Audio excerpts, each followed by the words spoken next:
Now let's begin the story. I ain't your average cat, I slap box with lions. Ever since the 5th grade, kick ball with tires. Made a mini fortune off a ripped off appliance. Money when it's stove back, hit dog with irons. Boogie need to find God, shit dog I'm trying. That's why I robbed the Deacon house. Man, quit your lying, I did it. Brand new! H-Town's finest, the 16 Shots podcast with Young James Boogie and AR Dub. I know you're gonna dig this. Off like this, man. This is Mr. Brian Wilturner, man, a young man. I call everybody a young man. He's a vet in the streets. Man, you know, before I get to that, man. What side of town you from, bro? I'm from Harold Clark. Man, I thought you was from Harold Clark, bro. When you said Brian Wilturner, sound like a young man I went to the Madhouse with. You know what I'm talking about? That's it. Might have been one of them Madhouse legends on that football field with Aaron Bird and everybody, man. There you go. Man, that's what I thought about it. Boog, you ain't tell me a Harold Clark legend was on the screen, man. You know what I'm talking about? I mean, you know, I like to... Since 7, 8 years old, man, me and Aaron been playing ball together. Yeah. Aaron Bird, that was my nigga, man. I couldn't get on the field because he was playing middle linebacker, but I was a freshman though, so you know, y'all a little older than me, man. But when you hear the name Wilturner, when you hear the name Talton, when you hear the name Bird, when you hear the name Ther, you know what I'm saying? When you hear the name whoa. When you hear the name Marshall, bro, we talking about Harold Clark business right now, man. That's what I was talking about, man. There's way too much AC going on right now. Man, that's Damon. Hold on. You got a brother too, right? Yep, my brother Daniel. Daniel Wilturner. Them boys fast too. You still fast? A little bit. I still got a little. That's what's up, man. Well, I mean, this goes along with my story, Alec. Before we introduce the great, even greater, Mr. Wilturner, before I went and saw him on Saturday again, I went to go rep. It was somebody called me and they used to rep. Okay, cool, I'll come rep, whatever. And I saw this dude, and I was like, he looked familiar. I ain't think nothing of it, you know what I mean? And so as the day goes on, we come to meet at half court. He's like, hey, man, where you from? And he gave me the look like, you know how somebody asks you where you from. It's not like where you from, but like, where you from, like, you know, where you from? I'm like, I'm from Third Ward, you know? And he looked at me, he's like, JB. And when he said my name, I knew exactly who he was. You know how somebody say your name and they say it a certain way? You know, I knew who he was. I'm like, hey, so this is a guy who I talk about him. I talk about him once every month to my kids. You know what I'm saying? He's one of them tales of people who, you know, just got caught up in a bad place at a bad time, in a bad situation, and had to do some time behind it or whatever, you know what I mean? And so as soon as he saw me, you know, like literally we in the middle of the court and we start hugging in the middle of the court, you know, because I ain't seen him in 20 years, you know. And so it's like, it's interesting how when you form a bond with somebody, it don't matter where you at, when you see that person, if it's real, it's the same reaction. Now you can see somebody else that you knew longer than that, and you can just wave and say hi, hey, what's up? Oh, what's up? Hey. But somebody you really formed a bond with, somebody you really know, and they see them like, oh man, you know. And I say all that to say that relationships are very important, and I try to cultivate all relationships. You know what I'm saying? Which brings me to to meeting Mr. Wilturner. I was invited to do some things with the Red Storm a couple weeks ago, and you know, you had your booth over there, and you know, I said you're doing something. I just saying you're doing something. I'm like, I want to know what you got going, so I want to know what it is, because I might be able to help promote it or use it, however it goes. And we had this whole conversation.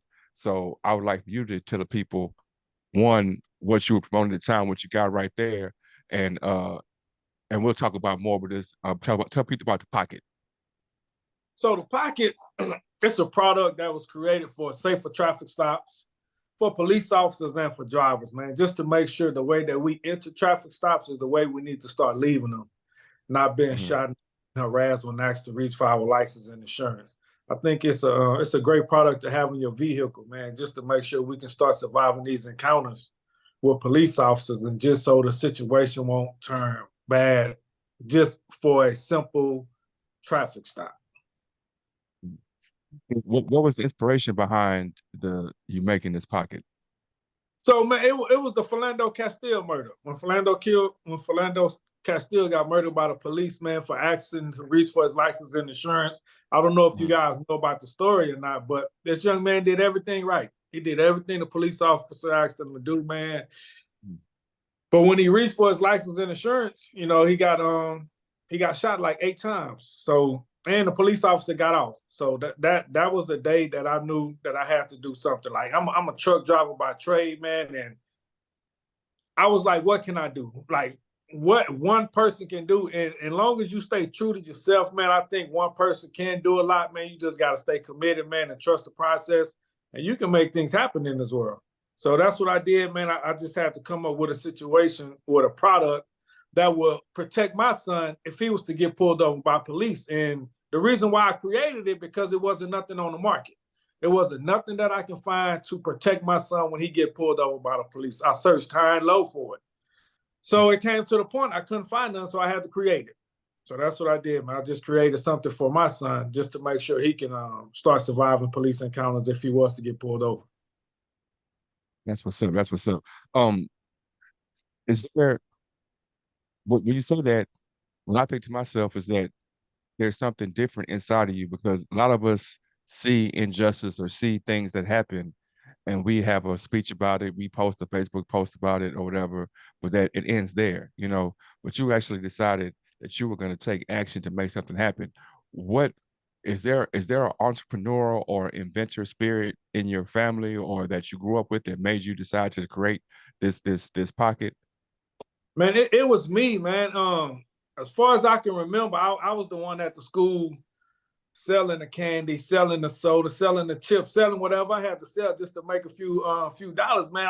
I'm the youngest of 4, raised by a single parent, man, and it was plenty of times I didn't have lunch money, so I had to figure a way I could get it, man. And a lot of these situations, like you just said, man, we'll put a post on there and then that'll be the end of it. But as long as we keep doing that and we don't be active, the closer it'll get to your doorstep, if that makes sense, right? The longer we don't do nothing, man, the closer it'll get to your doorstep. And once it's on your doorstep, it's too late. So I didn't want this problem landing on my doorstep with my son. I have 3 kids, and I want to protect my kids when I wasn't around. That's deep. I like that. Like I look at that. I mean, my bro would say I go too deep, but I really like to analyze things, people, things, actions. I think that sports is a great way to analyze people because some of that fakery or that's topical is peeled off because you have intense situations and you have to get to the core of a person, right? And so the first thing I always say to anybody, anytime I'm like, I don't care what happens in between these lines, my character is my character, right? And so when you said that, like, when we're talking about actions and doing things, the character of a person is going to shine when it's time to shine, right? Or when it's time to do. When you see an injustice or you see something that you don't like, the character of more people is to talk about it, you know, like let it fizzle out. But the people who actually go out there and do something about it, we need to cherish, uplift, build, and help the people grow. You know what I mean? I think that's really like one of the things that I try to do with the interactions I have with people, whether they be large, big, small, whatever. Just try to create spaces and create a way that people who are doing can meet other people who are doing, because it's I won't get too long-winded, but it's impossible to think that everybody gonna be a doer. That's the foolery that I think we get into, like the each one teach one. No, everybody's not a teacher. Everybody's not gonna be able. You got 100 people, you're not gonna have 100 doers. Exactly. But you will have 10 doers, 20 workers, 30 this, 30 that, and we can break it down. And so everybody has a role to play. You know what I Right. mean? We have this boss theory that everybody's a boss. Not everybody's not a boss. If everybody's a boss, who's gonna work? You know what I'm Yeah. saying? So that's commendable, man. Do you have a product you can show people right now? You can show them how it looks.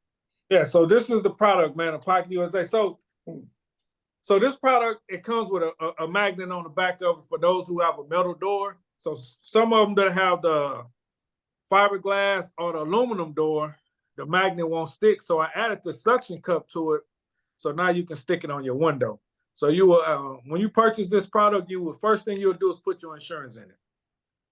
Every time you leave your house, before you even put the seatbelt on, man, you just add your license to it. So now you got your license and your insurance in it before you even leave the house. So you can put it in your visor on top. You can put it in your cup holder. Me, when I drive, I put it on the inside of my window. So when I do get pulled over, it's less movement as possible. And all I do is take it from the inside and put it on the outside and wait with my hands on the steering wheel and see why I was pulled over. Man, that's wonderful, man. I used to get pulled over every other day. There was a time when they every day be like, "Where you at, man?" Oh, I had to go downtown for a couple of days or for a couple of hours. Like I used to get pulled over all the time, you know. So I only had the piece pulled on me a couple times, but even in that, you know what I'm saying, I wish that I'd have had something like that where I could at least have, you know, hey, this is my stuff right here, you know what I'm saying? You ain't gotta whatever. Uh, so I want to continue the conversation about entrepreneurship and helping and growing. Do you have any other projects that you're working on in the same vein or in a different lane of just trying to help your community? As far as what I do in the community, I don't have no other products, but what I do in the community to help, man, I go downtown with a teammate of mine, man. His name Michael Patterson, man, and we go downtown and we feed the homeless. He go every day. I go once a week because time won't permit me to go every day. But that's what I do, man. I collect stuff, man. People send stuff to my P.O. box, clothes, perishable items, man. I keep stuff like in my neighborhood. I be putting, y'all heard of Nextdoor? Y'all got Nextdoor? So I heard of it. It's an app, right? in the app. Yeah, I heard of it before. Yeah, so you can get on that app, man, and I just tell people what I'm doing, man, and they be telling me to come get clothes, come get food, and we take it downtown, man, and we feed the homeless. So that's how I try my best to give back to the community, man. I like to give it to the people. I don't like giving it to organizations because you never know where it's going to go. So I like to give it directly to people in their hands, man. So that's what I'm doing in the community. And as far as another product, as of right now, man, this is my only thing. I want to focus on this first and get this going, let it start walking for itself. Then I can focus on something else. We have not to get too left on it, but we have a food pantry and then we also have a clothing pantry. So if you want to come by, the days that you're gonna go downtown, hit me up, let me know. We can go to our pantry. You can go because we have literally an entire apartment full of clothes, shoes, and we get donations daily, you know what I'm saying? And then we do food drop. We have a food pantry as well. The food usually stays because we operate the food pantry out of an apartment complex, so we pretty much use that for that. But we do have monthly food drives in the A-Leaf area, and so also there we can collect there. So just let me know, we can tap in like that and make that happen. We do that monthly and definitely will. Yeah, man. So since we went down memory lane, Dub, when you think about I guess quote unquote the older G's, the guys that were ahead of you, what did you learn or what did you see in those guys that helped you in your journey at the Madhouse? That's not better than anything at Ther Ward.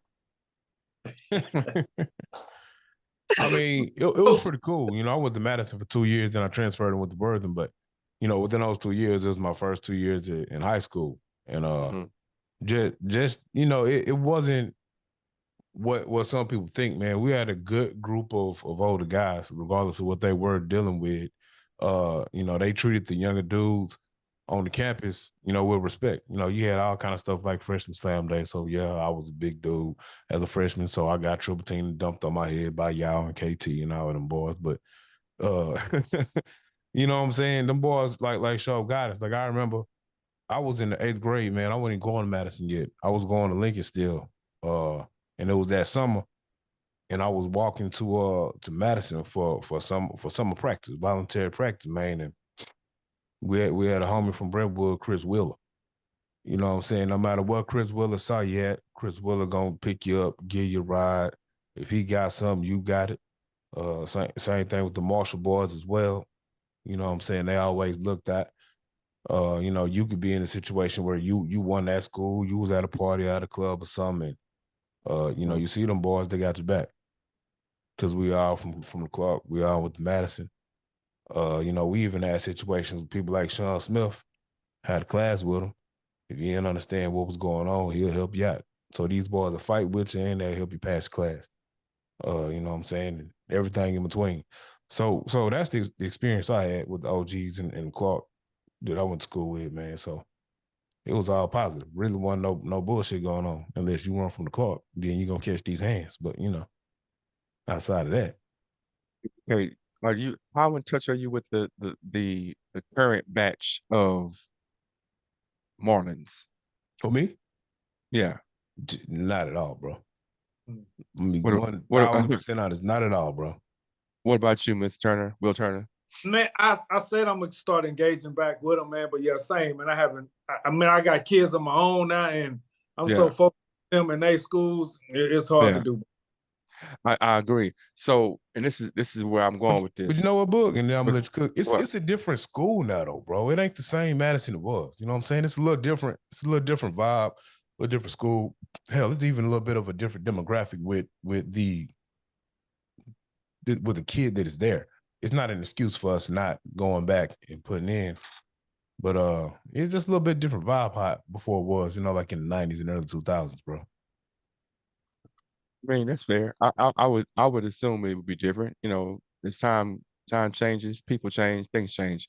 Uh, I think what I was going to get to is that I feel like I'm a Houstonian, right? I feel like I'm a Houstonian historian, right? So I really look at the difference between Madison and Yates and Wheatley and Booker T and Sam Houston and Jones and these different schools and this. And okay, why does this school have this and why does that school have that? And I understand. And I don't look at it topically like, oh, they changed principles or they got a new this that. I look at it like, okay, well, how come Jackie Clark can come back 15 years later and still have that love at Wheatley and it's still an infusion of that Fifth Ward spirit, but then in other places it's different, you know what I mean? And so I don't have the answer, but I do think that that's not what we're taught. We're not really taught to say, hey, it's a mandatory thing that I stay connected to this part of my history. It's mandatory. It's just that's what it is. I feel like culturally, certain cultures, it's embedded in their culture. Like it's mandatory. Like even if I don't really get down with that part, I would say randomly it's Chinese New Year. If you go to these places that are having festivals, or whatever, you'll see the old and the young together. You'll see them there. It's not just a bunch of 40-year-olds, a bunch of 60-year-olds. It's teens, it's 20s, it's babies, you know what I mean? And it's embedded in them from a young stage. Like, okay, we're not gonna let our roots or our past be fizzled out or not be recognized. We're gonna always stay connected to our past. And it becomes easier, it even becomes second nature to be like, oh yeah, I'm gonna go to the 20 the homecoming at Madison. I'm gonna make sure that if they need something at Madison, or are they lacking, what I'm saying, oh they don't have this. Well, let me see. I might not be doing it myself, but let me see if I can call somebody who have that. Oh, they ain't got this. Let me see. They. I mean, and that's not just a Madison thing. My schools I went to. It's a bunch of schools. I've seen other schools that don't have the what's the word? That haven't had the influx of talent and success from their student body be able to fluctuate and grow. Whereas you have some of our schools that have these multi-millionaires and the gym look like shit. Right. The football field look like shit. The student body don't have no pride. When all you gotta do is walk through this thing a couple times just to say, hey, I went here, man. I was you. You know what I mean? So I feel like that's just, I don't have the answers. I don't have all the answers. I'm not saying that's the only thing that needs to be done, but I think the first step to be made, you know what I'm saying, to connect, you know what I'm saying? Because I fall victim to it too. Like I don't stay in touch with my high school like I'm supposed to. Like I feel I'm supposed to, you know what I mean? But and there's no but to it. I don't do it, you know what I'm saying? And I wonder why. And now I have to go back and I have to reevaluate. Well, man, we were trying to get up out of there. He's like, man, get up out of here and go somewhere else. Da, da, da, da. I Like, well, think I man, think I think some of it too is though, when we grow up, we get out, we start our lives, we have our kids, and mm, sometimes they don't go to that same school that you went to in that area. You might have mm, moved out of the neighborhood, and you're giving energy to a set of youth. It just might be a set of youth that's working around your new community, where your kids are going. It might not be that actual school you grew up in that community, and that could be some of it. Because then you kind of get stretched thin. Because if you got kids, playing football at this school, and then you're working full time, it's kind of hard to hit all three of those layers. So you kind of try to concentrate on something that you can do, which would be interact with that new community you live in, interact with that new set of kids that your children are going to, or your niece or your nephews, or things like that. So it could be situational too, like that. I agree. I agree. And I mean, but then what's called what's his name? Pitch for the Astros, On the right. steroids, guy. Yeah, Roger Clemens' sons went to Bel Air. Okay. Michael Young took his kids back to Yates. I'm not saying that's. I'm just saying that was intentional. That it was intentional that his son went to Bel Air because he was connected to the Bel Air. It was intentional that Michael Young took his sons back to Yates. It's intentional, you know what I'm saying? And that's what I was getting to. I was like, we feel like because we moved somewhere else that like now my son going to my son going where I went to. And because I stay connected with my community and I understand the values and because community is another word for value system. And we always feel like we want to have community because we want to have like-minded value systems. But if every time a generation leaves and the whole value system changes, then you really, you're kind of displacing the value systems until what we have now at most of the schools is like, oh well, it's hands off because it's like I don't know what you believe. I don't know what you believe. I don't know. So we're under this like it's all kind of weird, It's like, man, it's nothing that's concrete. It's so like, okay, well, don't yell at them, don't talk to them this way, accept everything. There's no standard. It's a real broad standard. But then you go to some places that has a sense of community and they have a value system. It's like, no, we ain't doing that. Y'all gonna wear uniforms, or we ain't doing that. Y'all, we not doing XYZ. We doing this. This is how we get down. This is what this community believes. This is what we value. That's what we're gonna do. So I don't know. Like I said, this is our itinerary, man. Y'all watching the All-Star game? I'm not, man. I was watching a little bit of it, man, but it ain't the same. I forgot it came Yeah, on. it's a huge debate about the new school and the old school and how so much of more advanced the new and this goes for basketball, football, everything, right? My personal stance is that these newer athletes are more skilled in only a technical manner, meaning that they had the chance, like what's his name? Joey Bosa got a chance to see Reggie White and Lawrence Taylor and Michael Strahan. He got to see that. So he can study from that to make himself great. Reggie White didn't have a chance to see that. He was that. Right. So how you gonna call my understudy colder than me? We have the same statistical stats, but you learned from me.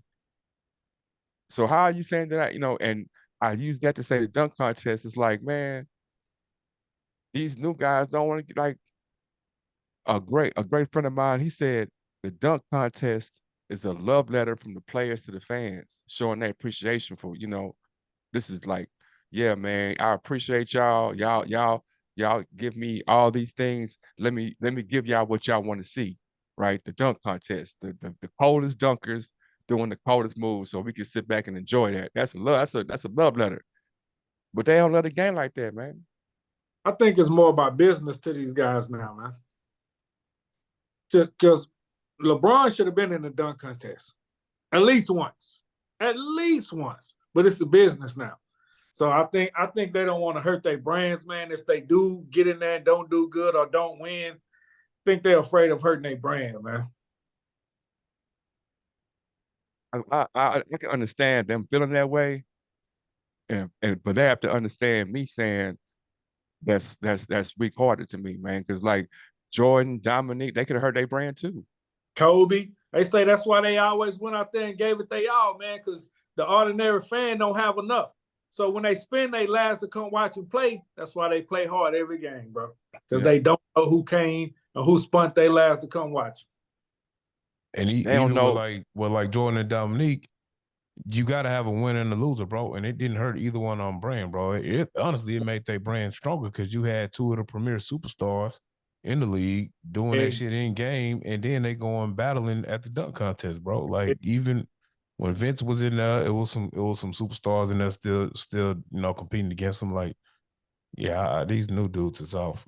I agree with Stephen A. LeBron single-handedly ruined the dunk contest. Couldn't go that far. Yeah, But as because LeBron think blew about it it. by If itself. LeBron at his height Mm-hmm. got in the dunk contest, you probably would have had other superstars that would have followed suit and wouldn't have this mindset that they have now, that they don't want to get in it. Exactly. It's a business now. It's more of a business than a game, I think. I mean, look, just take it to switch sports and boxing. You never had none of the top boxers fighting each other, but you're starting to see it now.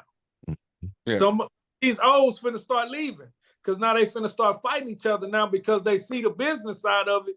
They can make more money in one fight than they can make in 3 fights fighting somebody who don't nobody know. Yeah, it's true. It's true. It's true.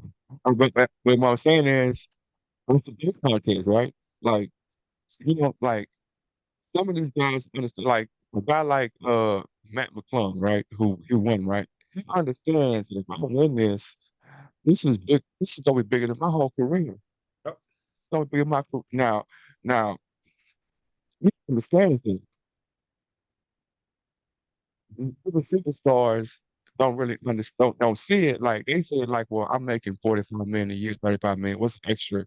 You know, what's the so and so? But me, I'm like, some of that stuff will take you out of the running for Hall of Fame or for taking you out the running of being legendary status. Because like you can't say nothing about Jordan or Tracy McGrady or Vince Carter or Dominique or Spud Webb or you can't say oh they didn't compete. They were dunkers in games. Don Kemp. You can't put that black mark on because like they competed. They ain't realize it, but they competed. Even their losses were historic. Aaron Gordon losing to Zach Levine still catapulted him to superstar status. So even in losing, you can garner the love of the people, but they don't care about the love of the people because there's so much corporate money in it that it's gonna tell you that people don't matter. We got them. We control that. Don't worry about that. Don't worry about the common man. We got paper. You know what I'm saying? We gonna so I think it's I mean, look at Barkley and Ewing. Ain't won a ring, but they still got the people. They still competed. They still got fans, and they ain't win nothing. But they played with their heart outs, man. And they played against great competition. Yeah. Well, see, the new narrative of the new, and this is, I'll contribute this to LeBron and to Stephen A types, that'll be like, it's about the chips. It's about the chips. And which it is, you're trying to win a chip, but like, that's not the that's not the marker of your career. Like, because everybody can't win a chip. You know what I'm saying? If you got 10 cold teams, all 10 can't win a chip. You know what I'm saying?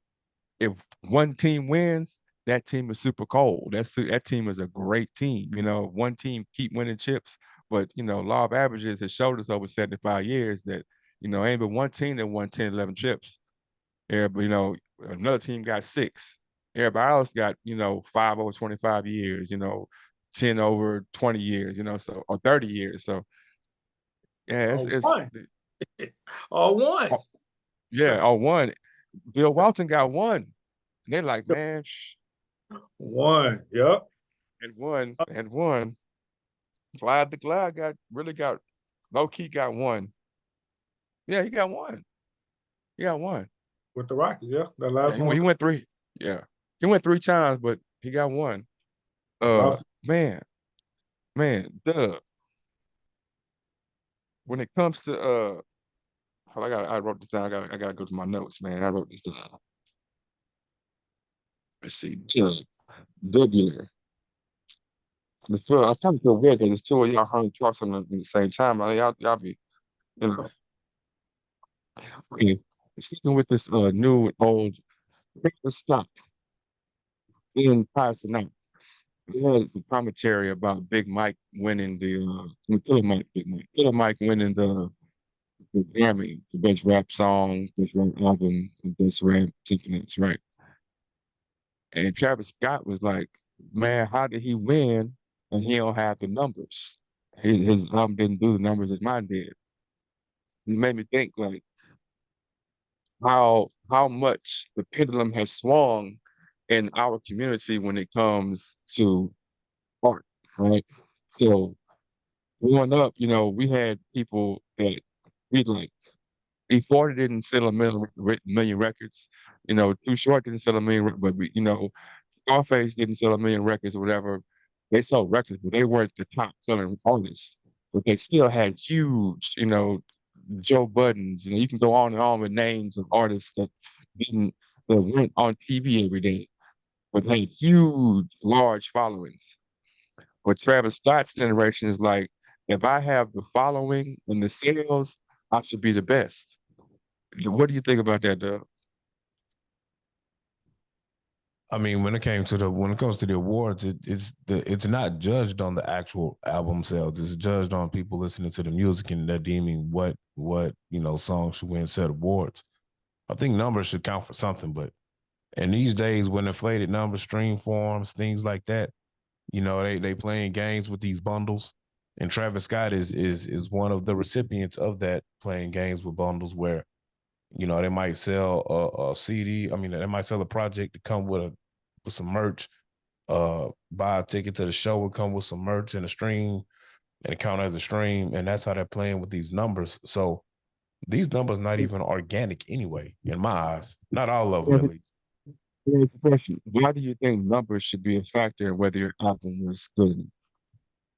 I didn't say it was. I don't think it is. I said numbers said, do matter. I said numbers matter, but I don't think that's the end all be all of if you have a great project or not. I'm asking you, why do the numbers matter at all? Why should I even care what the numbers are?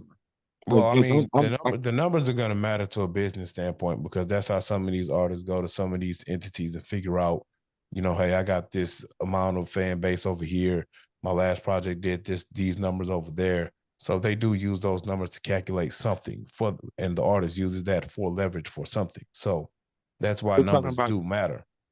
Talk about the Grammys and awards. Should I've numbers answered that matter? question already, though. I said, well, no. I said no. I said in that aspect of it, you have people who are voting on the project and they're looking at what the project is, how they feel about the project. They're not looking at the numbers when it comes to that. So I did say that as well. You said number. I didn't understand when you said the numbers have whatever. So the numbers shouldn't matter at all when it comes to awards. Yeah, I said it didn't matter. Yeah. Okay. Yeah. Yeah, I agree. I feel like, but I don't feel like that's. I feel like the numbers shouldn't matter at all, and the Grammys have consistently showed that.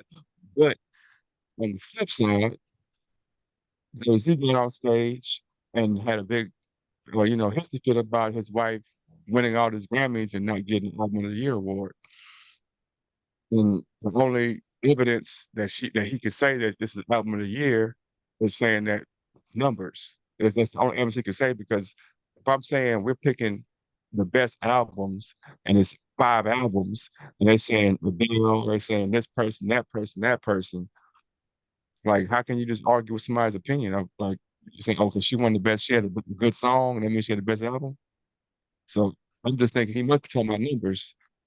If he was talking about artistic output, because the single song or you know what's call it doesn't equate to the best album, right?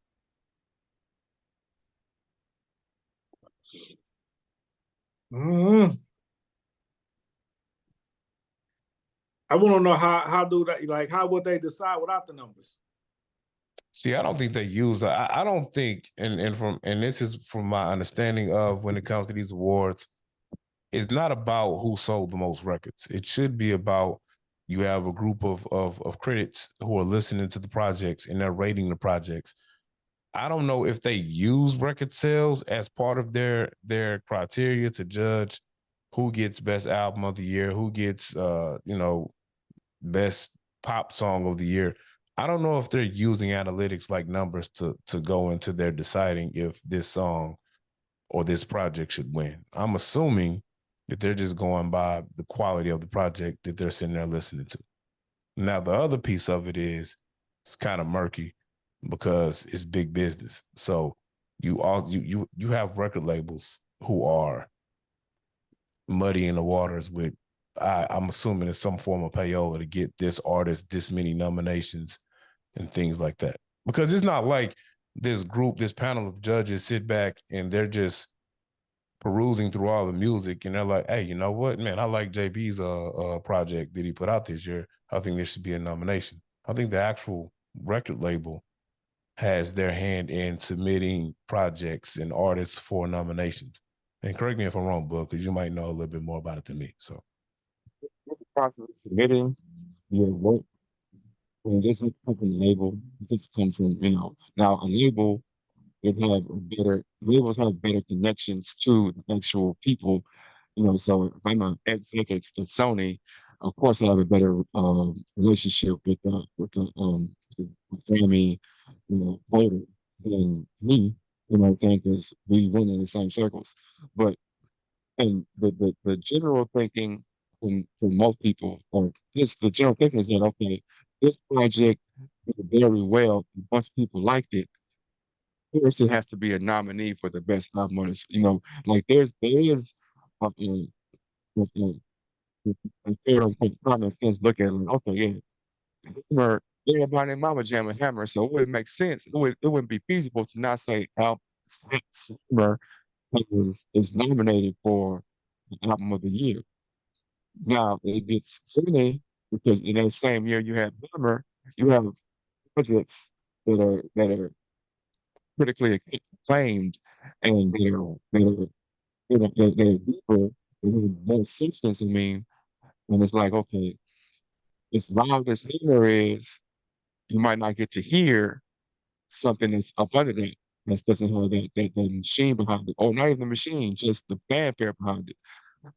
Kendrick Lamar won a couple years ago, album of the year, an album that nobody really heard, but none of the rap community didn't really hear. But the content was supposed to be driving it so hard. If that was theirs, like look at the content, look what he's talking about, look at the what's called. They were way. He didn't even have a single off that project, but there were way bigger songs or bigger albums that year. So it's you know like it's business, but it's I mean it's a disconnect I think between the art and the business, and so the business feels like well we're the ones that driving this machine. Without us, you wouldn't have a Grammys. But the art is like, we're driving this machine. Because without the art, you be putting out plastic bubble gum stuff nobody likes. So I'm not, I don't have the answer on this one, or I have a thought, but I don't have the answer. But I do think that is this, those numbers are so misleading because we don't sit around and talk about how dope MC Hammer is. We don't talk about how dope Nil Ice is. We don't talk about how dope Young MC was. We don't talk about, and I'm not saying that they weren't good artists, but I'm saying these dudes were, or Tone Loc. You know what I mean? These guys had music on a chokehold for a minute, for like a couple years, where every station you turn on, you hear Tone Loc. Every genre of station was playing Funky Gold Medina. You know what I mean? So it's like, but we don't talk about that as being an all-time great artist because of the content. But then we'll say Good Kid, Mad City. Oh man, look at the, you know what I mean? The art and the popularity sometimes don't always match, or sometimes make it a weird conversation. I don't know. I do know, but I don't have the answer. I'll go to the next thing because y'all looking at me like I'm. Well, we don't have the itinerary, so we can't glance at that. So yeah. I did send it to you. I sent it to you in your wish collar on the messenger, bro. Sent it on last Tuesday, actually. Oh. See, that's another thing too. I missed that, man, because I won't be on the phones and I won't be doing all this tech phones and computers. Boy, that is not my forte. Yeah. And I did, once you told me, when I seen you Saturday and you told me, I said, he Yeah, showed it to me, man. But when I checked, I like, maybe it got canceled tonight, man. Yeah. I was like, because me personally, I get busy sometimes. Sometimes I get busy or something happen and I'm pulled away. And so I totally understand if somebody get caught, especially 9 o'clock at night. I understand anything. We got kids and families and all kind of stuff. You know what I'm saying? So I was like, I'll just hit him when I know I'll go see you again next week. So I was like, I hit him next week when I see him or whatever. But yeah, you got it now, Dub? You seen it?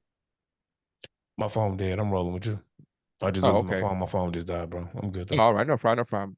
All right, so we talked about okay, um, okay. See, um, Shannon Sharp has been in the news a lot lately. Shannon Sharp, and it seems like every week it's a new comedian that's saying something about Shannon Sharp, and people have different ideas about it. What do y'all think about the Shannon Sharp Club Shay Shay and comedians back and forth? You go first, Doug. Oh man, I just think it's the running joke now. I mean, he got a successful platform right now. He's doing numbers with some of his interviews.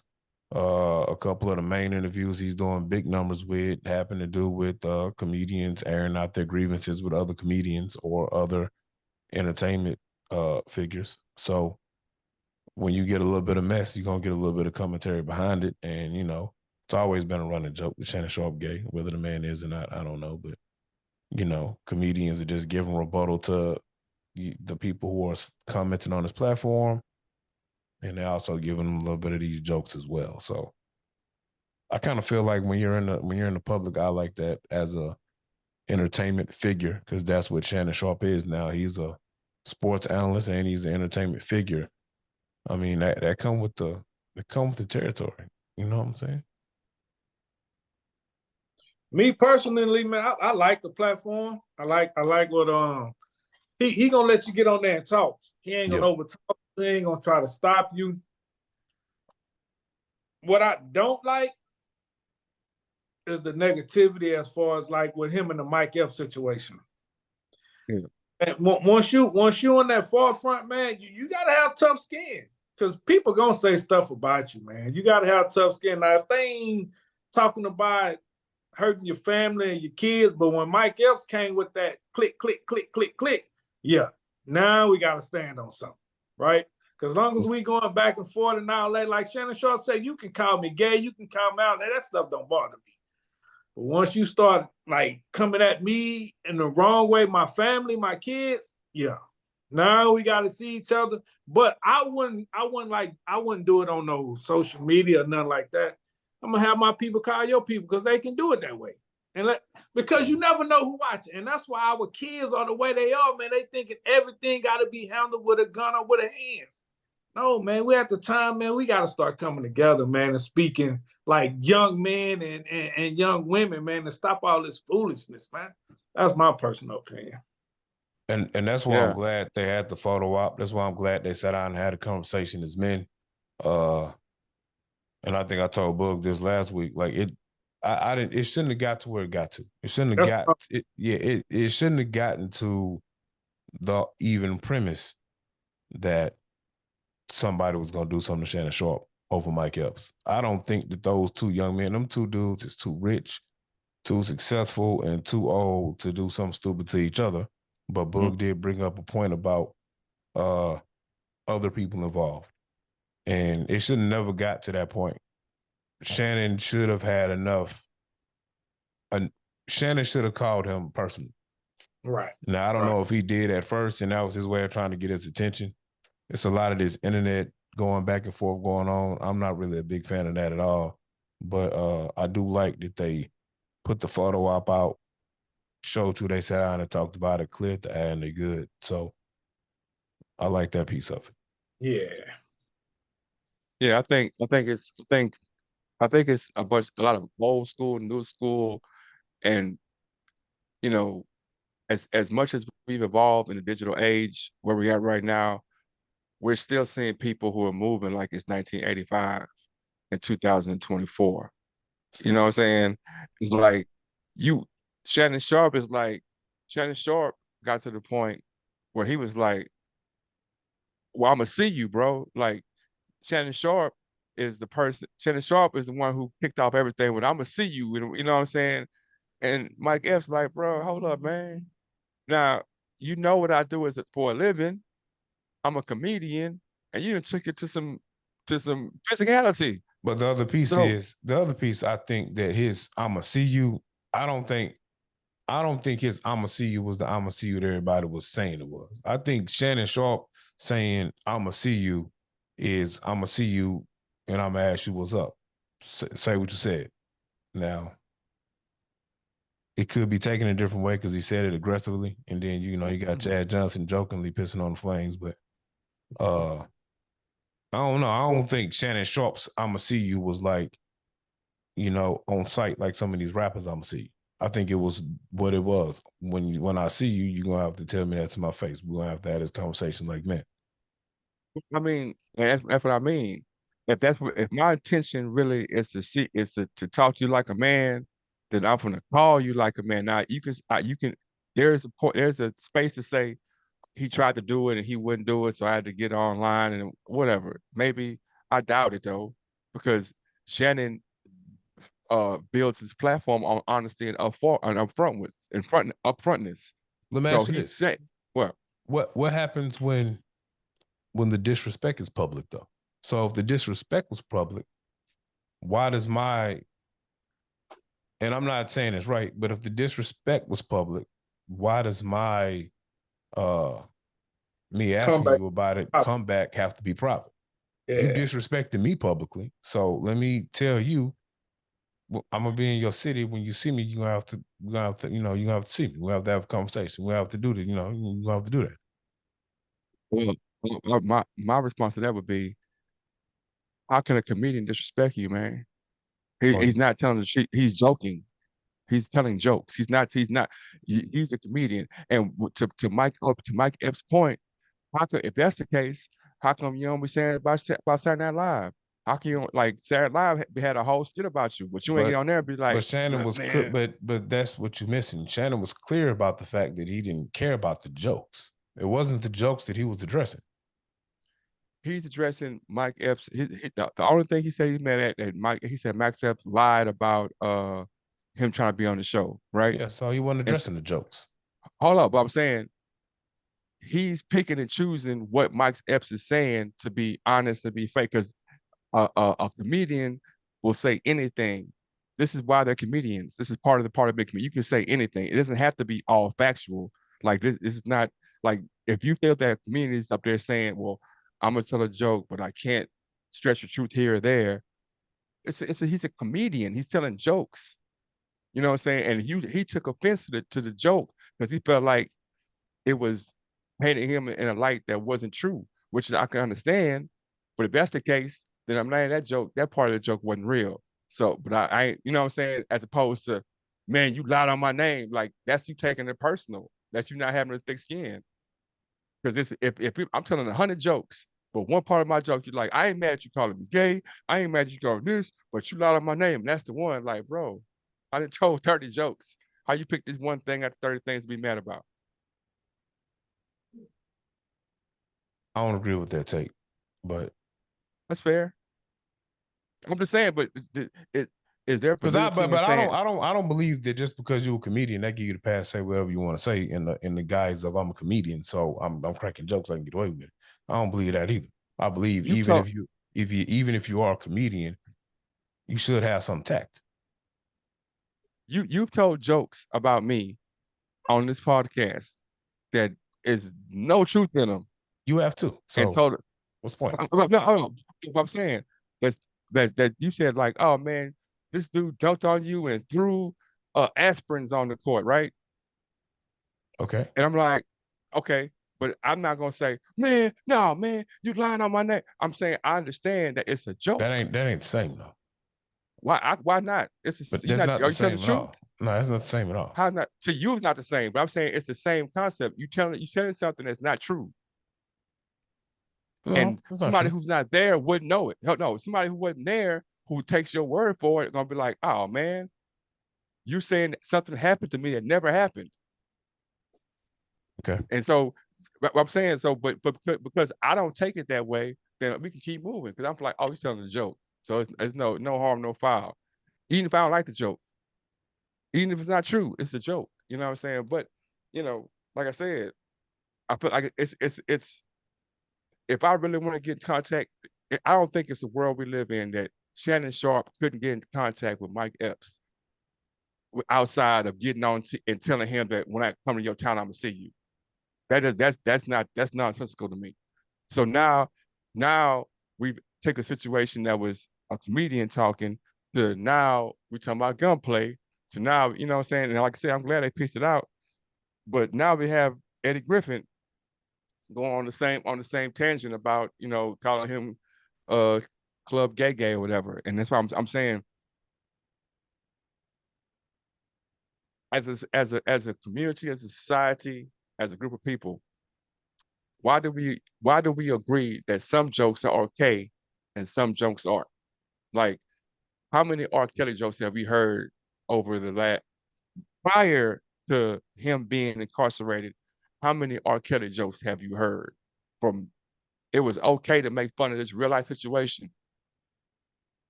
But now them same jokes are like, oh, that's how it's come on, man. Right? Shannon Sharp is like, why they keep calling me gay? Why they keep calling me gay? Why is that funny? When do we decide? How do we decide that? What is the parameter? Is it a personal thing? Is it a societal thing? Because like I said, Dave Chappelle had a whole piss on you thing that we laughed at forever. But in it's you know what I'm saying? Like that line of it's a joke and we can't make fun of it gets really blurred sometimes. And we stand by certain people and we shit on others. And there's no line. There's no like, okay, you can't say this. Or do you know a line? Tell me when you've heard it, or help me understand when, like, yeah, man, we never made fun of this. Maybe it depends on the person, right? Because everybody might be one joke away from just losing it. AKA Will Smith, Chris Rock. One joke away, man. Maybe it's just a personal thing, man, and maybe they can only take so much for so many years, man, and that's my opinion. And that's what I was that's what I was alluding to, or that's what I was getting to the point I was like, it's so a lot of these things are so personal, like individual to individual. Like Chris Rock literally talks about everybody all the time. Will Smith decided this time, uh Cedric Holcomb, you know what I'm saying? I mean Corey Holcomb, Cedric Holcomb. Corey Holcomb goes off of everybody all the time. You know what I mean? Charleston White talks about people who are stone cold killers and people who do the worst, most vile people to play. And we like, man, I don't like that Charleston White dude, man. Oh, he be going too far. You know, you see how that doesn't make sense? I don't understand it. Like you know what I'm saying? We'll talk about, like I said, Mike Epps went too far, or it's a problem with that. It's a problem with, but then it's like it's so volatile the way I'm looking. It's like it's no ebb and flow. It's like it seems like our priorities are so backwards and wrong that we put energy into things that really don't mean nothing. Like, man, I don't give a talk, man. Why would we care? Why would he care about Mike Epps, bro? Social media era, man. Social media messed up this whole world, man. Why would he even care about Mike Epps, man? Like, why would I even have to address Mike Epps, man? Really, like, I just did an interview that was bigger than anything Mike Epps have done 200,000 times over.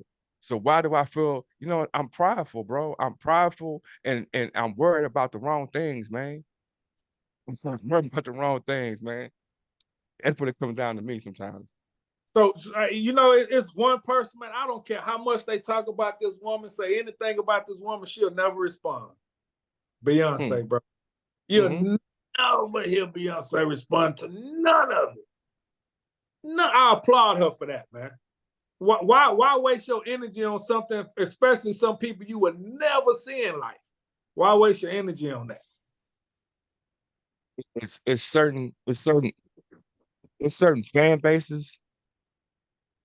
It's certain fan bases that because of the way the artists, they're just loyal. And so the artists are like Lady Gaga fans, Beyonce fans, Nicki Minaj fans, like they could make 100 songs about Beyonce. So and so, Beyonce ain't finna make a diss track back, or she ain't finna get online and be like, nah, man, what for? Oh, and one thing about that Beehive, bro, she ain't got to do nothing. She ain't got to do nothing. Boy, she finna have 100 million people coming at whoever coming at her.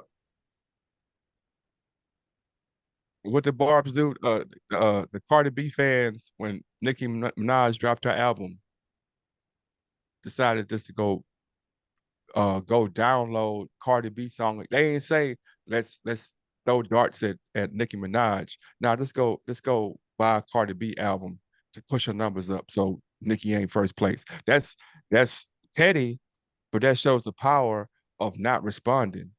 You ain't got to say nothing, man. Show your power in your actions. But I mean, I don't know. That speaks volumes right there when you got other people talking for you, man.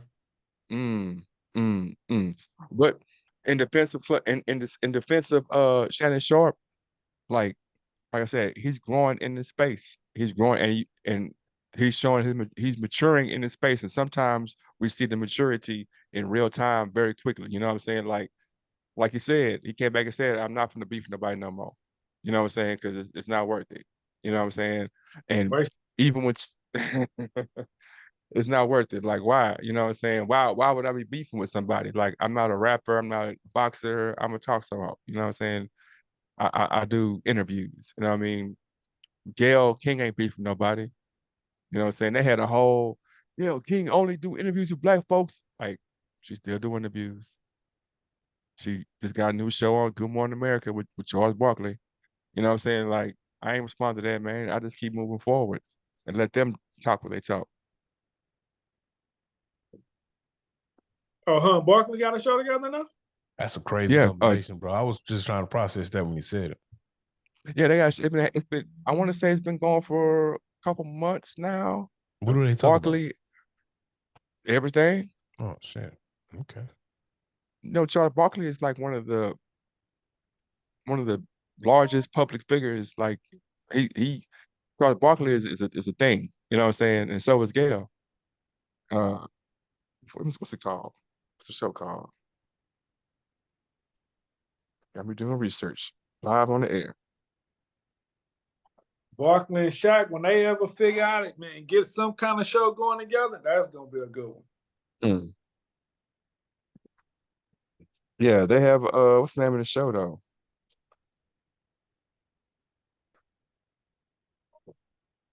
It's It's on like, CNN. Yeah,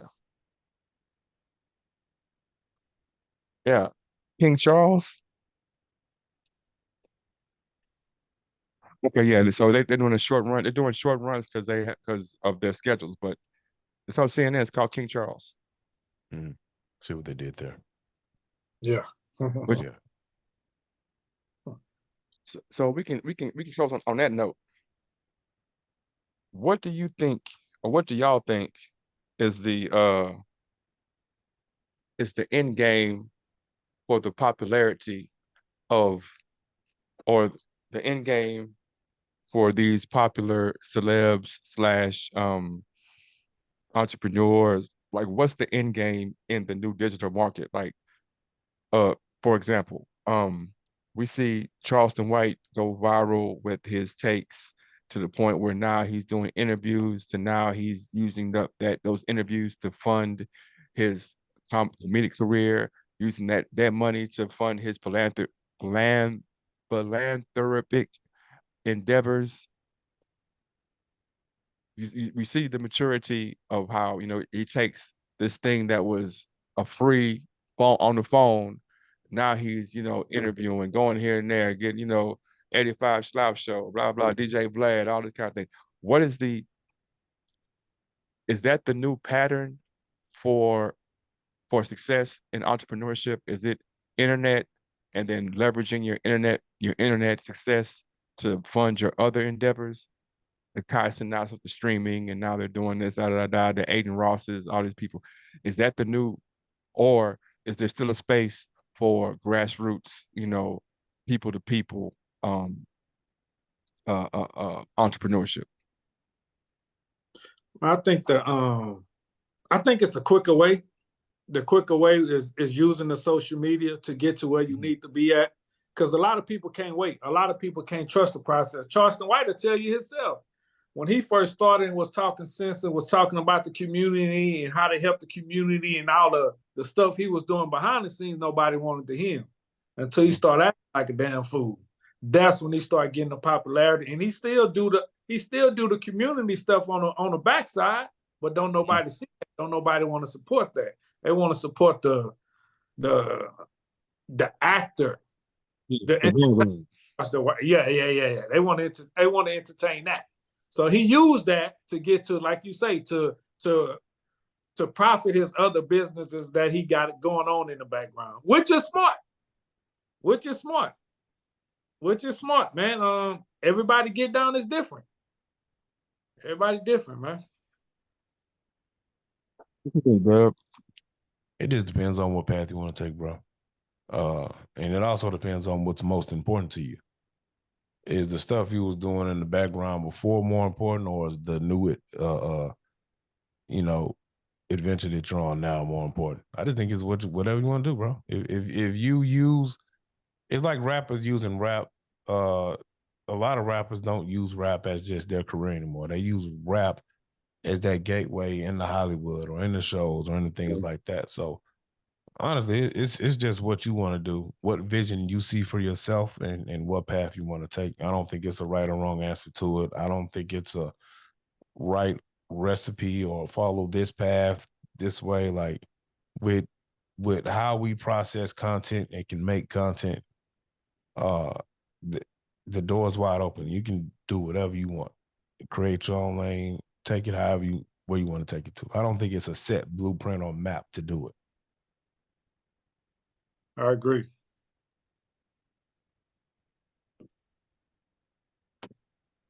I'm thinking in the brain. I think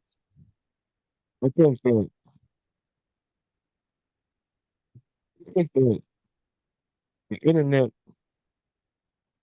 ruined creativity, not society, but it ruined creativity as a whole, right?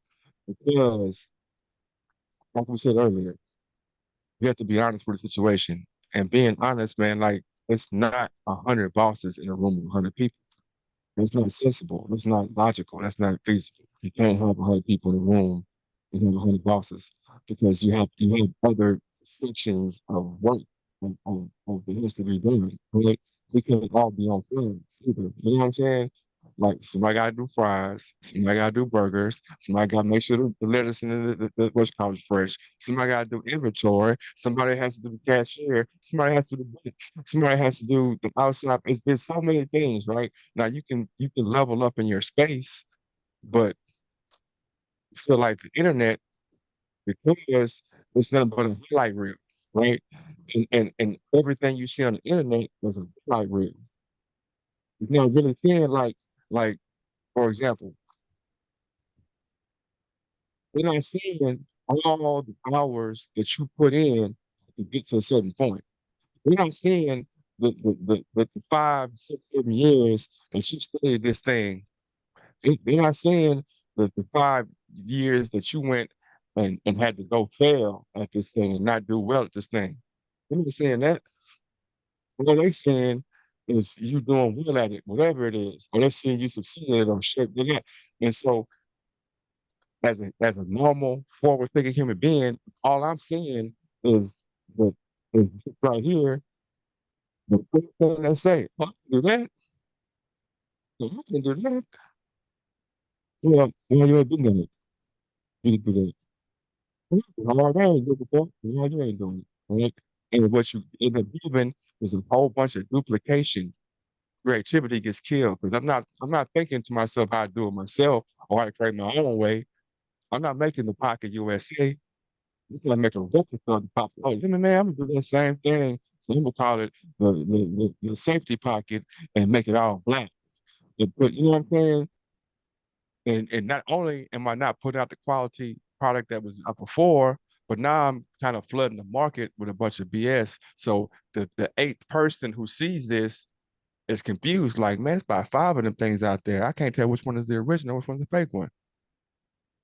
Whether we're talking about Pocket USA or rappers or comedians or podcasts or like you see so much of it, how do you so what we do is we try to put a certain je ne sais quoi on it. Oh well, shit, I'm gonna make sure that I got a 4K camera. Or I'm gonna make sure that I have plexiglass on my pocket protector. I'm gonna make sure like we try to do things because that's the logical thing to do. You're trying to think, well, how can I make it as shiny? Because we, like you said, people respect the shiny things. The shinier it is, they respect it. But at the meat of it, it's really the content that's important. It's really the meat. It's really that this idea that you had is what's important. And that idea that you had is the driver of everything. And somebody's try to copy your idea, but it's not it's a copy of the idea. It's not the idea. And so is But there a but blueprint? No. but everything you just said though, it's not this didn't start with the internet. So I don't think that the internet killed creativity. Like if you go back before we had the internet and all of this, a lot of it is product placement. When you would walk through the supermarket or you walk through the mall, yeah, you would see maybe 3 to 4 things that serve the same purpose, but they're made by different companies or different entities, and each one has their own spin on it. You know what I'm saying? Like you'll see the fire vacuum, and then you'll see 10 other vacuums to do the same thing that are spinoffs of that.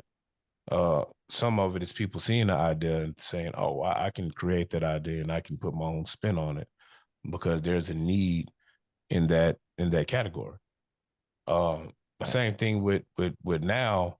Yeah, you have like multiple podcasts. You throw a rock, you hit a podcast these days. But um, I think what makes the different versions of that product stand out is, well, what is this person doing presentation wise? What is this person doing this way? Of course, the content has to be good, but there's more to it than just good content or I can rap good. You also got to have good business behind it. You got to have good presentation behind it. You could be a dope rapper, but if your mix is trash and nobody can understand what you're saying, you can't get your music out. You could be a dope podcaster, but if you can't get your product out in a digestible format, then no one's going to be able to hear it. So, Agree also. I think it's just the internet gives you more accessibility to consumers quicker and it's easier to go from creator to consumer than it was 10 years, 20 years ago. You know, when we started rapping, we had a consumer to creator. process, huh? You mean consumer to creator, right? Creator to consumer. So me, the creator, it's easier Oh, for me to okay. get my I get you to product to the go consumer. to. Okay, Yeah. I got you. Like when we started rapping in the early 2000s, it was a step process blueprint that we saw we had to do. We had to create the music. We had to get a good mix on it. We had to burn CDs. We had to go stand in clubs, pass them out. I mean, now the creator can skip 5, 6 of them steps, bro. I can rap my song right here on my computer. All I had to put in was maybe $500 worth of maybe an $800 investment, opposed to when we was in our 20s, it was a damn near $8,000 investment, and that was on the low end, on the low budget. Now they can make an $800 investment, and boom, I'm a SoundCloud rapper. You know what I'm saying? So, but they're in the same boat. But they're in the same. The SoundCloud rapper that makes that investment is in the same boat that the person who $8,000 was, because they like to put on the internet and it's gonna blow up. Well, I mean, you also got to go through your paces as well as that. So you are correct. I'm not finna create a song, boom, throw it on SoundCloud, and now blow up. I still do have to do the work. So I still got to put in a certain kind of grind. It might be a different kind of grind than it was 20 years ago, but there's a grind, there's a process, there's something you got to do. You got to be creative enough to figure out in this sea of instant music being made, or all of these content creators, what can I do to make myself stand out, to try to grow my fan base so I can try to get hot. So it's still a grind. It's a different kind of grind. You know what I'm saying? So that's what I'm saying. And that's the thing I'm asking. Like, that's the thing I'm saying. This is just me thinking. This is not what I think. It's not what I think is facts. But instead of having to be good, you have to be presentable. Like in the 90s, in the 80s, in the 70s, in the 60s, even in the 2000s, the artists we looked at, we were in awe of the artists. We were in awe of Michael Jackson. We were in awe of Prince. We were in awe of James Brown. We were in awe of, you know what I'm saying? We were in awe of these because they're talented. They're talented. Right? You can listen to some of the songs. You can go back and listen to some of the musicianship and be like, man, this musicianship is kind of trash. You know what I'm saying? But they were awesome artists. But now, like, it's a piece of coal. You can go in any corner, any street and find a piece of coal.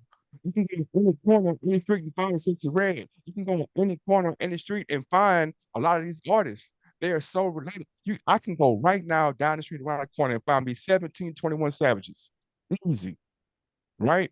Without having to, you can go on SoundCloud and find 21 different 21 Savages, because these are not artists that we're in awe of. We're in awe of J. Cole. That's why he looks so much greater than Eric, because we're in awe of J. Cole. We're not in awe of Finesse Two Times. We're not in awe of Plies. We're not in awe of, you know what I'm saying? There's more Plies and Trick Daddies now than it was when they came out. Trick Daddy was the anomaly. You had rappers, you had artists who had artistry who were like, man, I don't know how Pimp C came up with that. I don't know how Bun B rhymed all them words. I don't know how 8 Ball MJG, woo, man. I don't know how, but I know exactly how Lil Yachty did that. I know exactly how. There's no mystery into what these newer acts are doing. And it's not just rap, it's not just it's no mystery. And half of these podcasts is like, oh, they can talk about how men ain't shit, women ain't shit, how black men are. It's the same conversation over and over with no nuance to it, with no insight to it. It's just low hanging fruit, something that anybody can relate to, something that anybody without thinking. I don't have to put no thought. I can, oh yeah, man, yeah, women do be tripping. Yeah, dudes be fucking up. Yeah, women be, and that's what I'm saying. but I would ask, It's like, do you think that's a byproduct of some of what? Do you think that's a byproduct of some of what the masses want to hear? Because nah, bro. Okay. I don't think no. I say no because if you have, let's talk about America because we don't know foreigners. If you saying that America's IQ, general IQ is this is factual. We can look at it and say, we're lower. We're one of the lowest reading countries, one of the lowest mathematical countries. All our educational stats are mid at best, right? And you give all these people the power of pushing the button to say what's good and what's bad. You think you're gonna get a whole bunch of high end work or a bunch of mid work? If I give all these people and the average is mid, that's the average. The average output educational is mid grade. And I give every last one of the people the ability to say yes or no to something. Everybody can like it or not like it. Do you expect the product that's put out to be high-end project or mid-level product? I don't know, bro. I might be a I little mean, lost. logically, it would be mid because how if I can't read on a college level, why would I want to hear a bunch of college level information?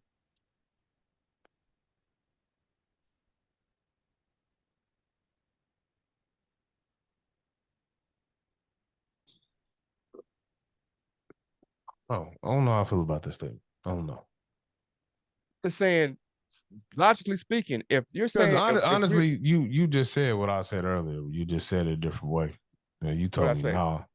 Because I said what was that? I think the a lot of the stuff that some of these creators are putting out is what the some of the norm are into. And you told me no. But I was gonna give you like an example, like, I just walking around the workplace, and it could be an age thing for me as well, because I'm a little older than some of these people. But I do hear them, in they little chats talking about the gender war stuff. The men ain't shit, women ain't shit. I can't find a good mate, and a lot of it is that like love and hip hop type of mentality, and that's what they into. That's they want to hear. That's they discussing. That's they talking about. They talking about why they can't find a decent man for this. Some of that gender war stuff. Some of that kind of stuff is why I see a lot on podcasts.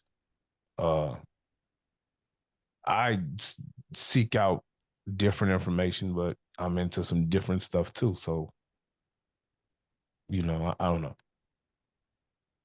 I mean, okay, I understand. I look at it like, okay, when we had people like Huey Newton, and when we had different leaders and different people that were at the forefront, and and you didn't have Joe Blow with the ability to put to dictate whether it's good or bad. Like, it's one thing to be able to say, well, this is what people want. Another thing to say that everybody's basically in the same boat. It ain't like you have people who create and people who listen to creators. Now, everybody who has a Facebook if you look at your thing, if you don't change it, it says digital creator. So every single Facebook account is a digital creator. So that means that me and Kevin Hart are equal because we're both digital creators. Now, he has a bigger influence than me, but at the grassroots level, we're both digital creators. So if all I gotta do is look and see if I got, instead of me having 1,000 digital creators in the 90s or 1,000,000 in the 90s, now I got 40 or however many people have an account on anything. They're all so the water, the it's diluted. It's a short answer. It's diluted. That's the I short got answer. It's you. I just can agree diluted. with that. What you got in closing, Mr. B? Yeah, I agree with that as well. In closing, man, I appreciate you guys allowing me to come and chill with y'all, man. I appreciate it, man. I wasn't doing too much. I ain't doing nothing tomorrow. So, man, I'm thankful, man. I'm blessed that you guys allowed me to come chill with y'all, man. I appreciate you being on, man. Like I said, we tried last week, we tried to get on, and man, we keep saying this, but we need more repeat. We have a bunch of repeat guests, but we need to start getting more guests. That's like we're gonna do this every. So what we can do after this, or in the near future, is sit down where we can have a weekly segment where we talk to you about what you want to talk about, and we can have that be an hour or 30 minutes or however long you want it to be segment. You know, we do this weekly, and we push it out on both of our social media platforms, trying to, you know, like I said, my whole thing is about building and growing and just not falling into the redundancy of just doing without purpose. You know what I'm saying? And we can build and grow, man. We just got to do it. We just Yeah. got to do Yeah. it, man. Yeah. Yeah. Yeah. What you got in closing, Dub? Man, I don't have nothing in closing, man. You know what I'm saying? I'm glad that you got this Heron Clark legend out here, you know what I'm talking about. And don't think I ain't peeped the movie. We was talking about the legend status of what the Clark truly is in H-Town and what it represents and the greatness that is Heron Clark, Texas. You cut us off. And I ain't gonna hold you to Look, that. you know, No, hold I on. ain't I cut y'all said, off, man. no, Go ahead, you cut me off, bro. You cut us off. But I said in 2024, I ain't finna be bull jiving with you no more. You know what I'm saying? I'll let you have your moments, man. But I'm just glad that you got this H-Time, Heron Clark legend on the screen. You know what I'm talking about? Mr. Brian Wilturner, you know what I'm talking about? I appreciate it, man. And you know. all that Heron Clark talk, man. You know what I'm saying? I'm a player, not a hater. So I'm gonna let y'all, you know, shine. Nah, you But be you know, hating, bro. You really a hater. You are a hater. I know, man. Y'all Heron Clark, man. Y'all shine, bro. Y'all shine, man. I ain't, you know.